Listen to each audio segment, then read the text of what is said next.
The roots of German militarism evolved over centuries and culminated during the Third Reich.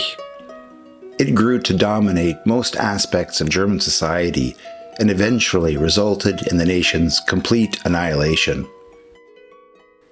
Relying heavily on primary historical sources, we'll focus on evidence of the influence of this tendency. In part 2 of the series, we'll see how the National Socialists appropriated history by framing evidence and then incorporating it into their political narrative. To keep your attention, I've mixed in nice film footage that goes well with the subject matter. So go ahead and subscribe to the channel and stick around. It's worth it. I promise. This 1941 book is titled Runenkunde, or Rune Lore, which means the study of runes, typically for magical or religious purposes. The preface begins by describing how, in Sweden, by the end of the 17th century, the study of runic script and their translation was considered the most important endeavor in understanding the legacies left by their forefathers. In Deutschland dagegen war das Runenwesen. In Germany, however, the importance of the runic script was diminished with a cultural break, which took place with the introduction of monastery-based education after the victory of Roman Catholic Christianity. This continued under the direction of the multicultural influences of King Karl I and those that followed in the 8th and 9th centuries. These tendencies erased the cultural heritage completely.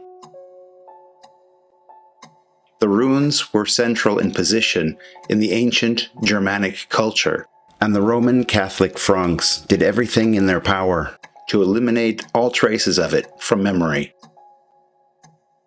These scenes are from the 1936 German film Ewiger Wald, or Eternal Forest. The film's propaganda messages include a mystical association with nature and the land, a reinforcing of the Aryan ideals, heroic sacrifice for the good of the community, and social unity. Von Schweden und Dänemark. Due to Swedish and Danish influence during the 17th century, a renewed interest in the runes was awoken. This interest in the lost Germanic heritage was not only championed by academics, but rather also enthusiastically supported by a large segment of the population. This wonderful 1923 silent film titled Die Hermannschlacht, or The Hermann Battle, tells the popular story of how the Germanic leader Hermann led German tribes in an uprising against Roman rule in 9 AD. The story plays an important role in National Socialist folklore, which we'll be coming back to in a future episode. The academics worked quietly behind the scenes, solving the numerous puzzles connected with the runes, with the results of their research only rarely leaving the narrow circle of experts, up until the National Socialist movement seized power.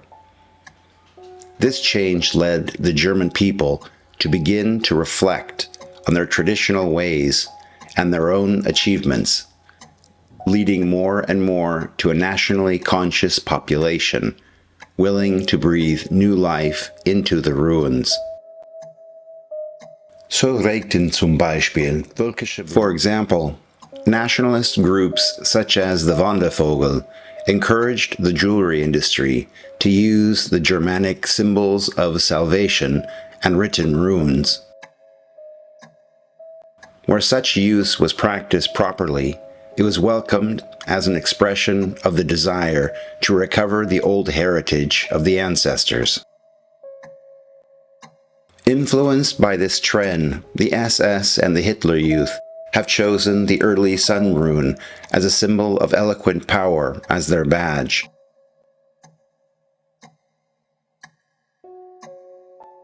and the old Odal rune has been chosen as a symbol of loyalty to the ideals of blood and soil. Pharmacies have begun using the young man rune.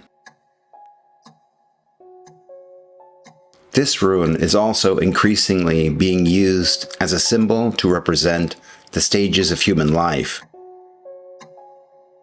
For example, in birth announcements, and its reversal for announcements of death. With the rejuvenation of Germanic heritage a high priority, the National Socialists were claiming themselves to be the standard bearer and legitimate heir to pan-Germanic culture, populations, and eventually lands that they occupied. The German population was continually fed evidence that their ancestors too were looking forwards and reaching out to them. The generations were portrayed as no longer linear in progression. They were part of a circle, and so each individual was personally responsible.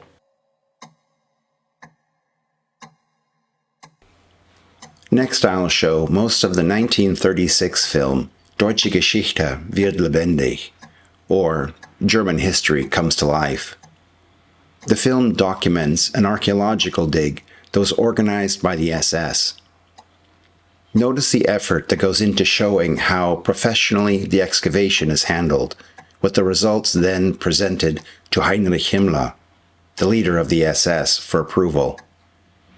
Consider how the evidence gathered is framed to fit a historical narrative that is then taught to school children. From start to finish, this narrative was predetermined. I've added subtitles to the original German commentary and won't be speaking. But just to be clear, all of the commentary that I add to videos I do myself. I don't use AI.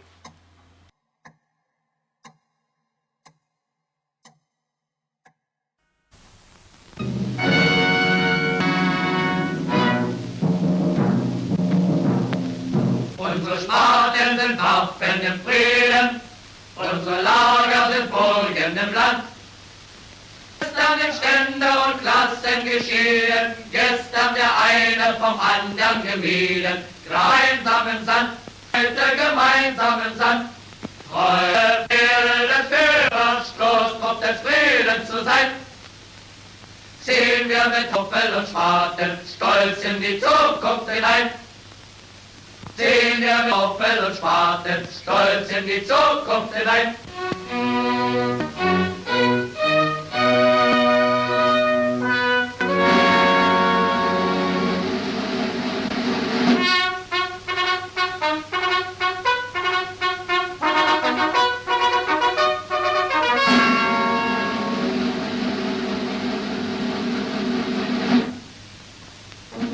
SS, Reichsarbeitsdienst und Männer der Wissenschaft bei Nauen ein ehemaliges germanisches Dorf frei. Frisch geht's mit Hacke und Spaten ans Werk, um die deutsche Vergangenheit wieder zu beleben. Es ist eine schöne und verpflichtende Aufgabe, den Spuren unserer Ahnen nachzugehen. An dieser Stelle, wo Scherbenfunde an der Oberfläche eine alte Siedlung vermuten ließen, wurde ein breiter und langer Suchgraben angelegt. Für die Arbeit in der Grabung braucht der Forscher vielfältige Geräte. Eine Werkzeugtasche,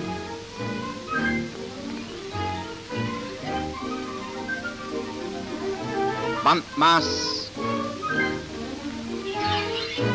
Nivellierinstrument, Winkelspiegel, Lot,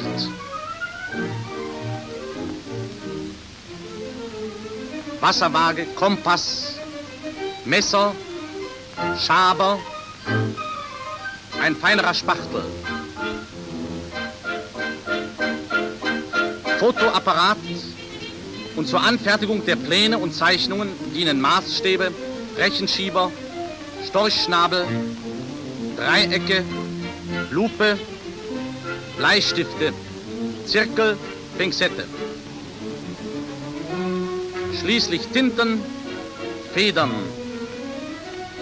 Farben, Leim,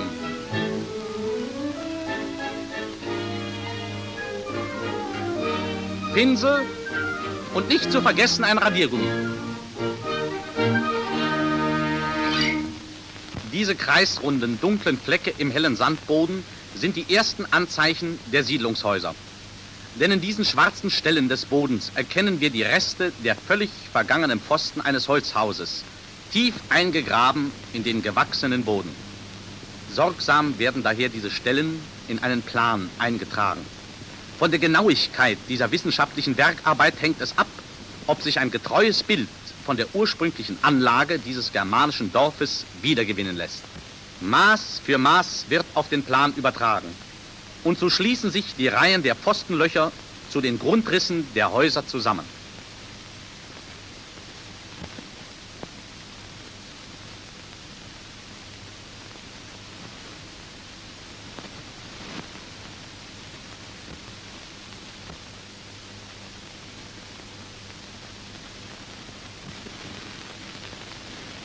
Im zweiten Arbeitsvorgang werden die Pfostenlöcher mit einem kleinen Spachtel ausgehoben. Dadurch stellt man Tiefe und Form der Löcher fest.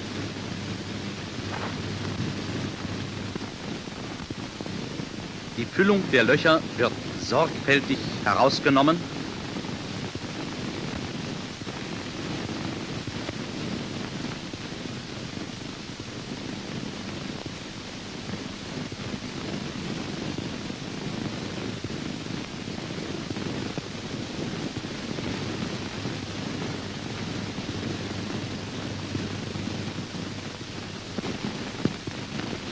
Und zuletzt werden die Mittelpunkte der einzelnen Pfostenlöcher durch kleine Pflöcke für die Vermessung markiert. Was erzählen uns diese Pfostenlöcher? Die Germanen wollten hier ein Haus bauen. Sie hoben tiefe Löcher aus, in die sie starke Rundhölzer stellten als tragende Wandpfosten des geplanten Hauses. Auf diese legten sie schwere Querbalken, die das Dach trugen. Die Dächer waren ganz in der gleichen Weise errichtet, wie es bei unserem bodenständigen Bauerntum heute noch Brauch ist.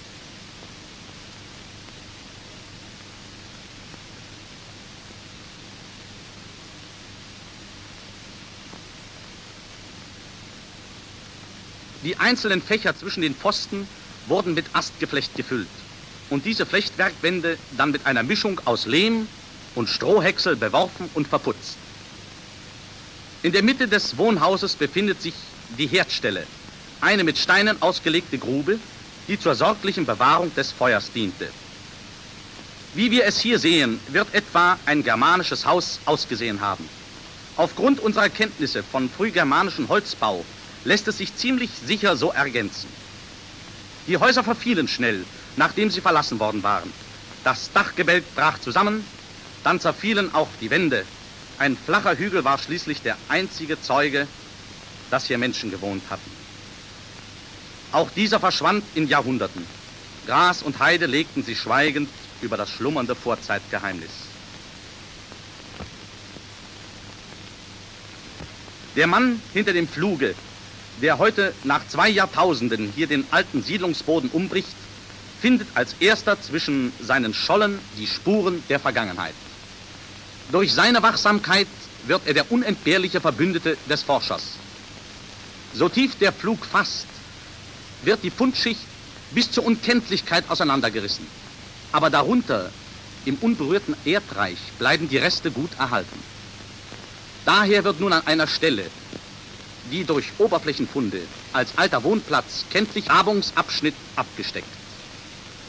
Schichtweise vorsichtig vertieft, bis die Pfostenlöcher und damit auch der Hausgrundriss mit dem Herd sichtbar geworden sind.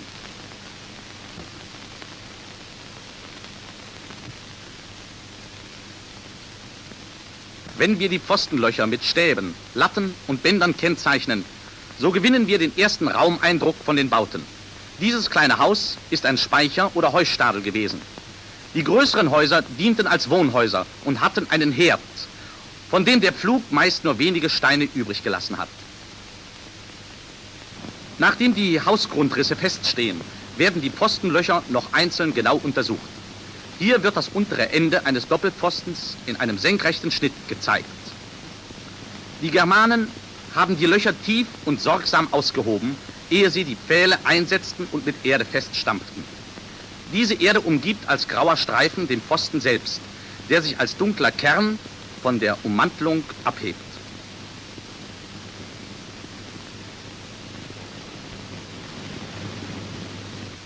Fast jeder Spatenstich bringt Kleinfunde zutage, die Zeugnis ablegen vom Leben und Wirken der Dorfbewohner. Meist sind es Gefäßscherben, die nur zerdrückt, wieder aneinandergepasst, die alten Töpfe ergeben.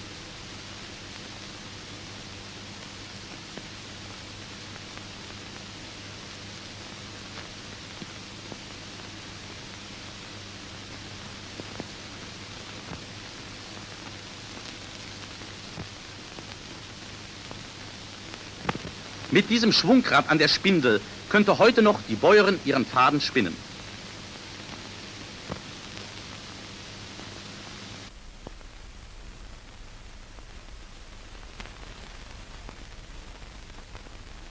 Was des Forschers Arbeit und der Fleiß der Grabungsmänner im Lauf des Tages ans Licht gefördert hat, wird sorgsam in nummerierten Säcken geborgen.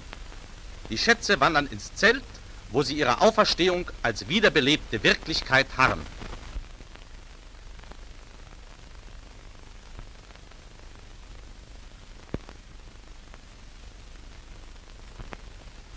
Die wichtigste Arbeit bei einer Grabung ist die Wiederherstellung und Konservierung der Fundstücke.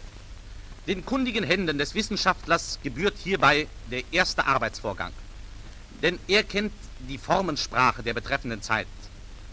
Auf seinem Wissen von den Stilformen baut sich die nun folgende eigentliche Konservierungsarbeit auf. Er fügt in einem Sandkasten die Scherben wieder zum Gefäß zusammen. Und nun können die geschickten Finger gelernter Facharbeiter damit beginnen, die empfindlichen Reste der Vorzeit wieder zu neuem Leben zu erwecken.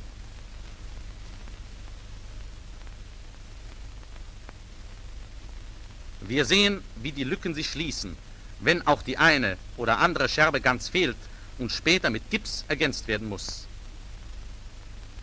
Wir können die Töpferware der verschiedenen germanischen Stämme genauso unterscheiden wie heute etwa Berliner Porzellan von Meißner Porzellan. Daher wird dieses scheinbar belanglose Scherbenmaterial für uns zu einem geschichtlichen Dokument von großem Wert.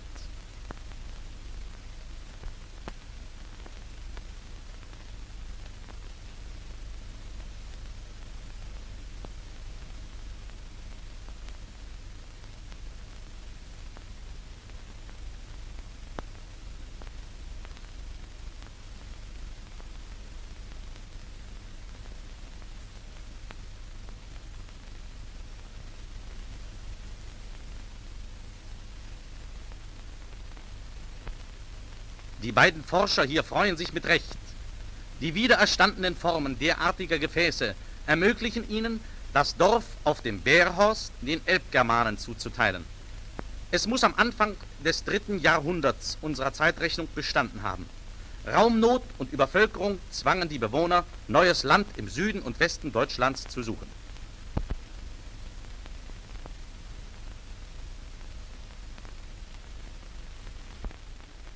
Wie der Pfeil auf der Karte zeigt, ist uns die Heerstraße der Semnonen von ihrer Heimat bis Westdeutschland durch die Funde mit immer der gleichen Topfware an ihrem Wege quer durch Deutschland gut bekannt. Die Bärhorstfunde hier auf dem Tisch zeigen die wichtigsten Typen dieser Keramik. Wie immer in Zeiten heldischen Aufbruchs war es das Hakenkreuz, das auch diese germanischen Stämme auf ihrem weltgeschichtlichen Zug begleitete. Nun begann die große Auseinandersetzung mit Rom.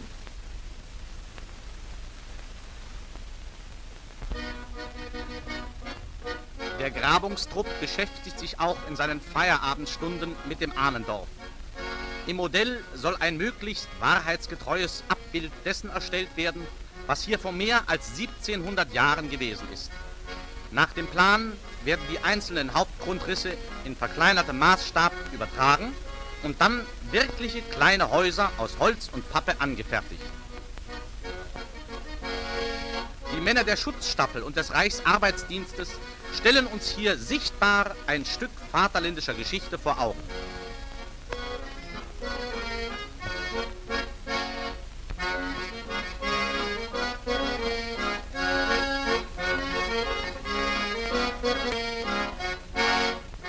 Unter ihren fleißigen Händen wächst hier das Fundmaterial wieder zu einer lebendigen Einheit zusammen.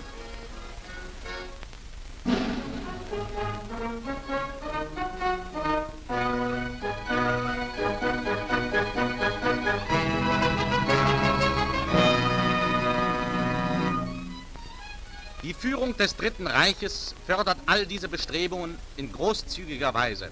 Der Reichsführer SS Heinrich Himmler hat die Schirmherrschaft dieser Grabung übernommen und unterrichtet sich eingehend bei einem Besuch vom Stande der Arbeiter.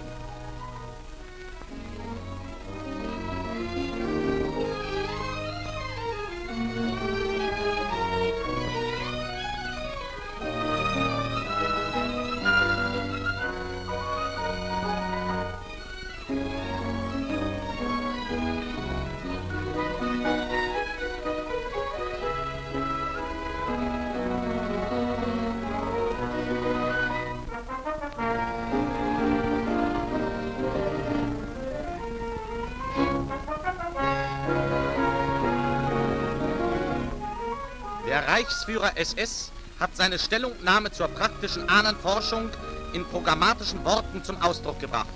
Wir werden diese Grabungen nicht etwa, weil wir der Wissenschaft in irgendeiner Form Konkurrenz machen wollen, nein, sondern weil wir mit der Wissenschaft zusammen weltanschauliche Dinge suchen wollen, ganz konsequent fortsetzen. Wir werden uns dieser Aufgabe mit derselben Zähigkeit widmen, mit der sich die Schutzstaffel allen anderen Aufgaben bisher gewidmet hat.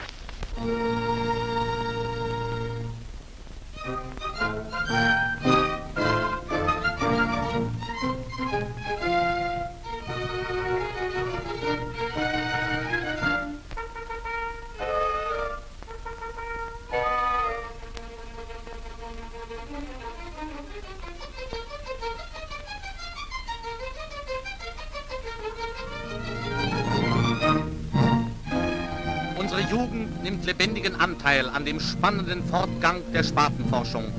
Welch ein Unterschied gegen früher. Mit ganz anderen Augen sieht diese Jugend die deutsche Frühzeit an. Freilich leistet die Schule heute bereits gute Vorarbeit. Aber wem es vergönnt ist, hier wirklich einmal unmittelbar die Vergangenheit zu erleben, wie diese Jungen, der gewinnt damit eine lebensnahe Anschauung von Völkerschicksal und Geschichte. Diese Jungen sehen hier nicht nur, wie ein Skelett mit der Sorgfalt eines Anatomen aus dem Boden präpariert worden ist. Sie erleben auch an diesem Beispiel eines liebevoll bestatteten Hundes die ausgeprägte Tierliebe der Germanen.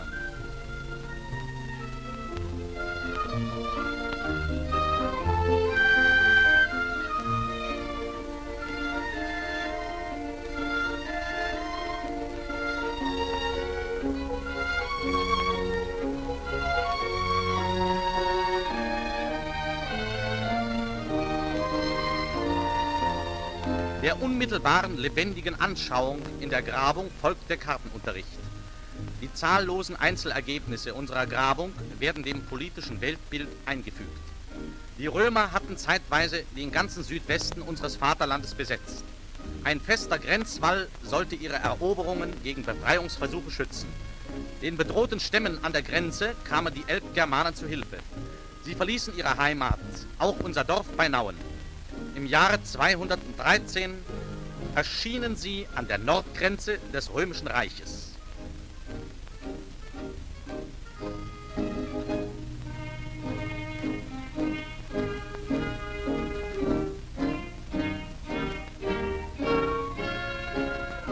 Der römische Grenzwall wurde überrannt und Südwestdeutschland wieder befreit. Und damit war die Stoßkraft des Völkerzuges noch nicht erschöpft. In den nächsten Jahrhunderten werden Rhein und Donau überschritten.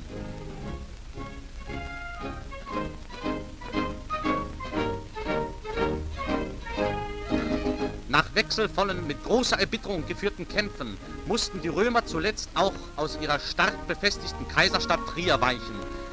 Dann erst kam die Bewegung zum Stillstand, weil die Freiheitskämpfer bis zu den alten Grenzen des germanischen Volkstums vorgedrungen waren.